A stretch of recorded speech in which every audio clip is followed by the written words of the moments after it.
Terima kasih Anda kembali bersama kami di CNN Indonesia Today. Badan Pusat Statistik baru saja merilis angka kemiskinan Indonesia yang turun kembali di bawah level 10%. Di tengah pandemi yang masih berlangsung, perbaikan angka kemiskinan terlihat dari menurunnya jumlah masyarakat miskin, meski rasio ketimpangan atau Gini hanya turun tipis di level 0,381. Meski demikian, Indonesia masih harus berjuang menuntaskan kemiskinan ekstrim yang ditargetkan mencapai 0%. Lalu apa definisi kemiskinan dan bagaimana potret kemiskinan di Indonesia? Kami bahas pagi ini untuk Anda dalam single digit angka kemiskinan Indonesia. Kenapa kami katakan single digit angka kemiskinan Indonesia? Karena bertahun-tahun ya Indonesia berjuang untuk mengentaskan kemiskinan. Begitu angka kemiskinan kita selalu berada di level 10%. Begitu, namun kalau kita ingat tahun 2019 tepatnya ya, tahun 2019 itu angka kemiskinan kita sudah menyentuh single digit. 2019 ini adalah sebelum pandemi COVID-19, angka kemiskinan kita 9,22%.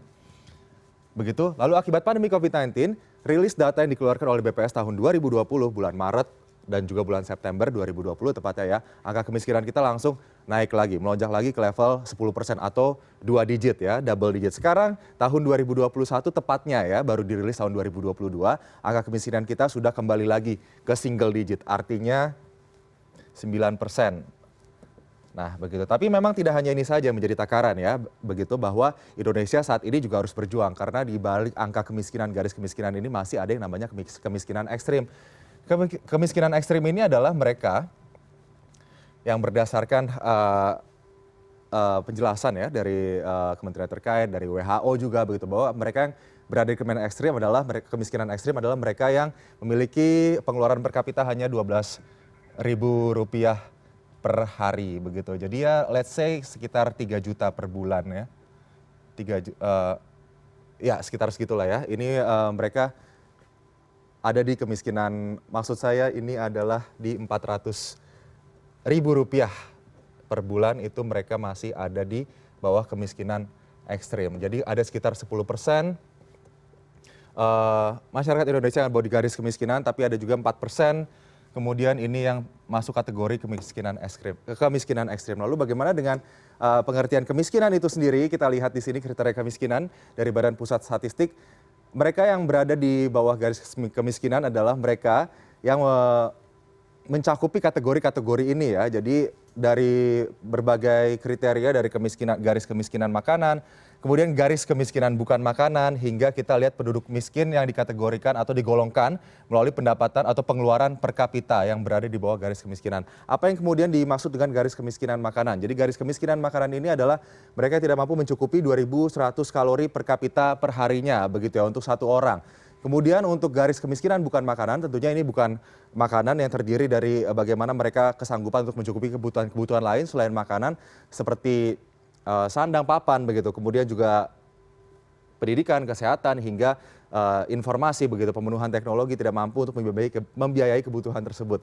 Kemudian selanjutnya adalah penduduk miskin yang didasarkan dari pengeluaran per kapita yang ada di bawah garis kemiskinan. Jadi pemerintah ini sudah mengeluarkan ya patokan pengeluaran per orang per hari per bulan yang dikategorikan sebagai penduduk miskin atau berada di bawah garis kemiskinan. Kita lihat di sini untuk pengeluaran per kapita per bulan begitu ya. Jadi pengeluaran per kapita per bulan untuk satu orang penduduk miskin yaitu saat ini berada di level 468.168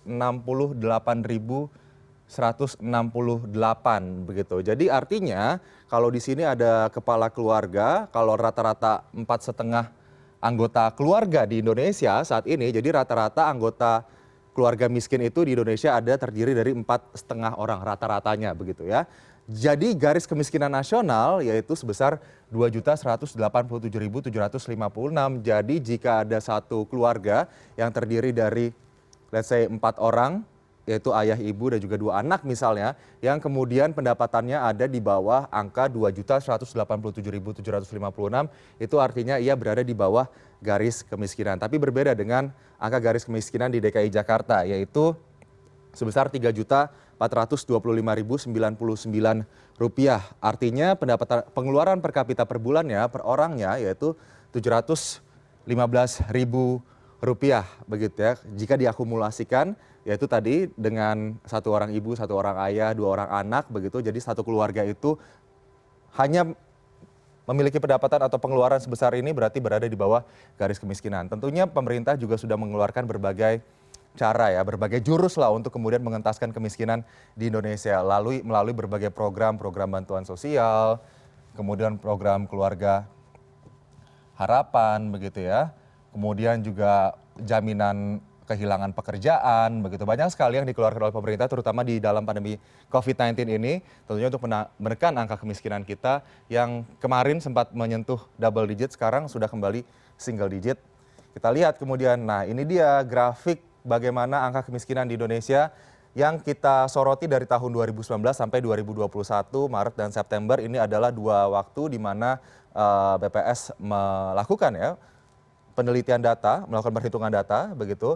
Nah, kita lihat di sini ya pada Maret 2019, September 2019, ini tepatnya sebelum pandemi COVID-19. Jadi angka kemiskinan kita yaitu berada di 24,78 juta orang atau 9,22% dari total populasi masyarakat Indonesia. Lalu kita lihat ya di sini September 2019 tepatnya di bulan sekitar Desember COVID-19 ini sudah mulai terdengar di dunia begitu ya. Lalu tahun 2020 kita lihat di sini langsung akibat adanya pembatasan sosial begitu. Tidak hanya pembatasan sosial di Indonesia tapi juga di negara-negara mitra dagang kita begitu ya. Ini menyebabkan kemudian angka kemiskinan kita naik akibat adanya kehilangan pekerjaan, kemudian kegiatan yang dihentikan, roda perekonomian yang sempat terhenti akibat pembatasan-pembatasan sosial begitu ya. Angka kemiskinan kita langsung di sini Maret 2020 sudah menyentuh 9,78%. Artinya kita naik sekitar 5,2% begitu ya dari dari September 2019. Kita lihat kemudian September 2020, Maret 2021 ini kita sudah berada di fase yang namanya resesi, penurunan ekonomi 2 kuartal berturut-turut. Perekonomian kita pada bulan September 2020, angka kemiskinan kita di Maret dan juga Maret 2021 ini langsung terjun atau naik ya maksud saya, langsung lompat tinggi 10,19%, 10,14% di 27,55 juta, 27,54 juta. Ini artinya kalau kita lihat perbandingannya dari pre-COVID atau sebelum COVID-19, ini ada sekitar penambahan lebih kurang ada 3 juta penambahan masyarakat miskin di Indonesia akibat pandemi COVID-19 begitu. Lalu kita lihat di sini pada September 2021 lagi ya, ini kita sudah masuk fase pemulihan ekonomi, sudah recovery begitu. Kita lihat di sini angka kemiskinan kita turun, kita kembali ke single digit di 9,71%. Totalnya 26,5 juta masyarakat Indonesia yang saat ini berada di bawah garis kemiskinan. Begitu ya. Ini masih menjadi PR sebetulnya, PR pemerintah untuk bisa mengembalikan lagi angka kemiskinan kita paling tidak ke level ini 9,22% ya, yang padahal sebelum COVID-19 kita bisa tekan lagi angka kemiskinan kita mungkin bisa sampai ke 8%. Di struktur APBN kita, di APBN 2022, target kita untuk angka kemiskinan di Indonesia yaitu 8,5 sampai 9%. Oke, ini sudah baik ya. Tahun 2021, September 2021 kita sudah berhasil menyentuh 9,7% dan kita harapkan nanti tahun 2022 angka kemiskinan kita masih bisa kita tekan lagi. Kemudian kemiskinan ekstrim juga masih bisa kita tangani, kita tanggulangi. Karena pemerintah pada tahun 2024 menargetkan bahwa nantinya kemiskinan ekstrim di Indonesia ini akan mencapai zero atau nihil begitu. Kita lihat di sini bagaimana angka kemiskinan berdasarkan pulau atau menurut pulau. Di sini kalau kita lihat angka yang dikeluarkan oleh Badan Pusat Statistik bahwa angka kemiskinan tertinggi ini masih ada di Pulau Jawa begitu dengan 7,97 juta masyarakat miskin di perkotaan, desa 6,05 juta begitu. Lalu kita lihat di sini selanjutnya disusul oleh Pulau Sumatera dengan kemiskinan di desa 2,25 juta, maksud kami di kota 2,25 juta dan desa 3,62 juta. Kemudian juga disusul oleh Sulawesi, kemudian Kalimantan, Maluku, dan Papua begitu. Terkait dengan kemiskinan ini juga kita menyoroti yang namanya rasio Gini atau rasio ketimpangan ya.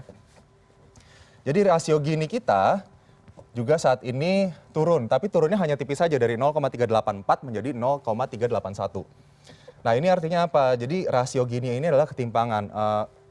Mudahnya ketimpangan pendapatan antara si kaya dan si miskin di kota dan juga di desa begitu ya. Bagaimana ketimpangan yang terjadi. Jadi rasio Gini jika ini mendekati 0, artinya ketimpangan semakin rendah. Tapi kalau rasio Gini mendekati 1, artinya ketimpangan semakin tinggi. Saat ini ketimpangan si kaya si miskin di kota dan desa di Indonesia berdasarkan data BPS adalah 0,381, artinya menurun tipis saja 0,01% begitu. Tapi kalau kita bicara soal bagaimana mengentaskan kemiskinan, termasuk juga kemiskinan ekstrim yang ada di Indonesia, tentunya ini bukan menjadi tanggung jawab pemerintah saja, karena di balik angka kemiskinan yang menurun, tapi juga banyak sekali ya jumlah orang kaya di Indonesia yang jumlah kekayaannya meningkat akibat pandemi COVID-19. Jadi ini tugas kita bersama begitu untuk mengentaskan kemiskinan, untuk saling bantu satu sama lain agar Indonesia bisa keluar dari jerat angka kemiskinan tinggi, keluar dari adanya kemiskinan ekstrim yang melanda masyarakat kita.